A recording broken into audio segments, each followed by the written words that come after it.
So, ready na ang ating mga ingredients sa ating lulutuin na bupis. Bale, beef bupis ito. So, ang paggawa talaga ng bupis ay maraming proseso, maraming gawain. Pero kanya-kanyang version lang po yan. Iba-ibang pamamaraan ng paggawa ng bupis. Yung iba pork ang ginagamit, pero itong gagamitin natin dito ay beef. So ang mga ingredients natin dito, ayan po, mayroon tayong luya, garlic, sibuyas, kamatis, ito red bell pepper, and may pasaling green bell pepper. At ito naman ay carrots. At ito naman yung lungs. Ito naman yung heart. At saka may konting yung pangalan nito, yung atay, liver, completos recados. At mayroon din pwede tayong gumamit ng tomato paste para lalong magkapulay. Ang susunod na ang kulang dyan, yung mga paminta, sili na maanghang, konti lang, at saka yung anato, aswete, para kaakit-akit yung kulay.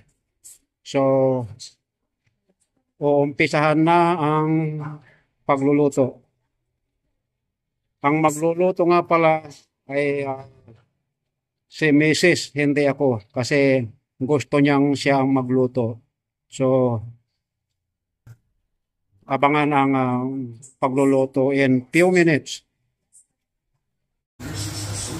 Bago umpisahan ang pagluluto, ay hinihiling ko sa inyo mga kapatid, mga supporters ko, na huwag kalilimutang i-like ang video na ito. Kasi ang isang like ay napakahalaga na para sa akin. Malaking tulong na po yan. At saka siyempre, pagka bago pa lang kayo sa aking channel, YouTube channel, ay huwag kalilimutang i-click na rin ang subscriber button and notification bell para updated kayo sa susunod kong mga video.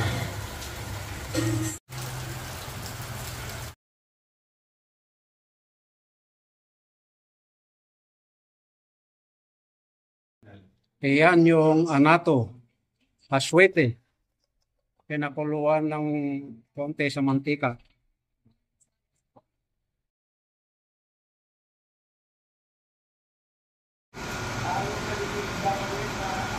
Gisahin ang luya.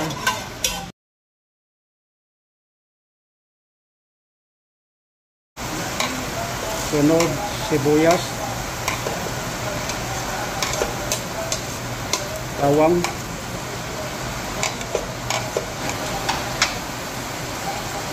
Muulan ng malakas. Lagyan ng bay leaves, laurel. Lutuin pa ng konti. Ayun, ilagay na yung laman loob, yung lungs. Heart, wala kang kidney.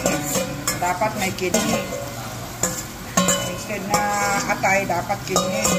Wala, yan ang order mo eh.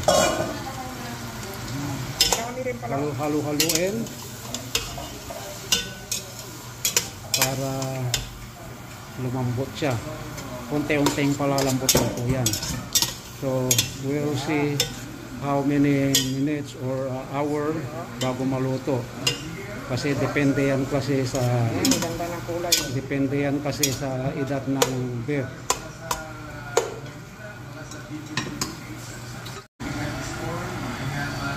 Add ground black pepper, Add 1 full spoon of tomato paste. Tomato paste. Mix it. Haluin. Ang beef cube, nasa inyo po yan kung maglalagay kayo ng seasoning. Kung ayaw nyo, nasa inyo po yan. And then, add at least 3 spoonful of soy sauce. Toyo. Ito. Next. Tomato. Mint. May ginalap ng galit. Para matamis-tamis. Lahat ng ingredients ay kailangan maliliit talaga ang hiwa. Ganon talaga ang pagluluto ng buffet.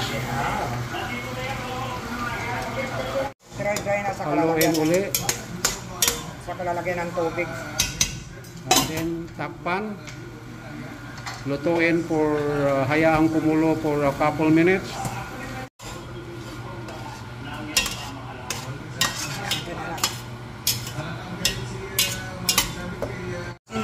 Add a bit salt. Add 1 tablespoon of brown sugar. Add a bit drops of water. Kasi ayaw ko yung bopis natin yung tuyo eh.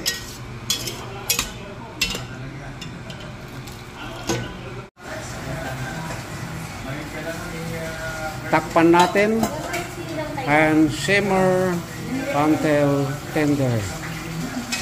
Antayin lumambot kasi mayroon pa tayong ingredients na isusunod dyan maya maya pagka malambot na. Maglagay ng ilang pirasong red hot pepper para yung ayaw ng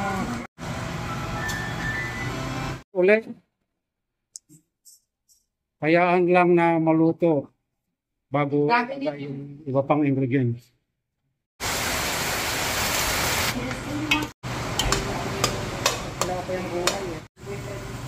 Bell pepper,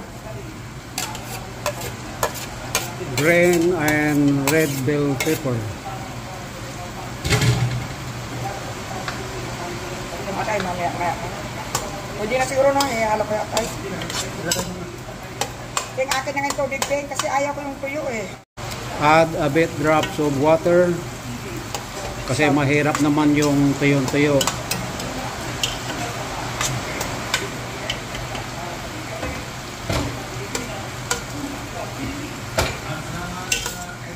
This one is atay. Liver. Atay. Atay ng baka. Sinabi ko na to kay Ben na ayusin na to eh. Ang may time ka na kapag-taas yung electric. So, lulutuin lang yan na couple minutes. Huwag i-overcook ang atay kasi pag in-overcook ang atay, lalong tumitigas, makunat. So, need to cover up and then we're gonna wait for a couple minutes and then luto na. At tamang-tama, malapit na rin maluto yung kanin. Transfer in a serving plate and serve.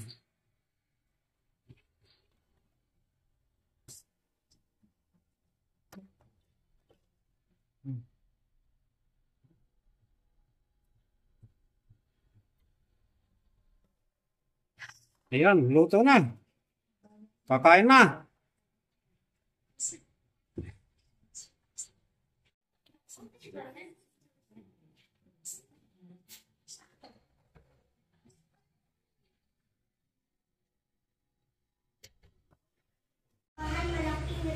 So, ayan, luto na ang ating beef bupis. So, table is ready. So, kung nag-enjoy kayo mga kapatid sa aking pinakitang video kung paano lutuin ang beef bupis, ay huwag kalilimutang mag-comments down below. At kung bago ka lang sa aking channel, Leonardo De Guerto, ay huwag kalilimutang i-click ang subscribe button and notification bell para updated kayo lagi sa susunod kong mga video. Bye-bye na po. Iyan yung ating rice pala. At syempre, huwag kalilimutan lagi ang na mag-like.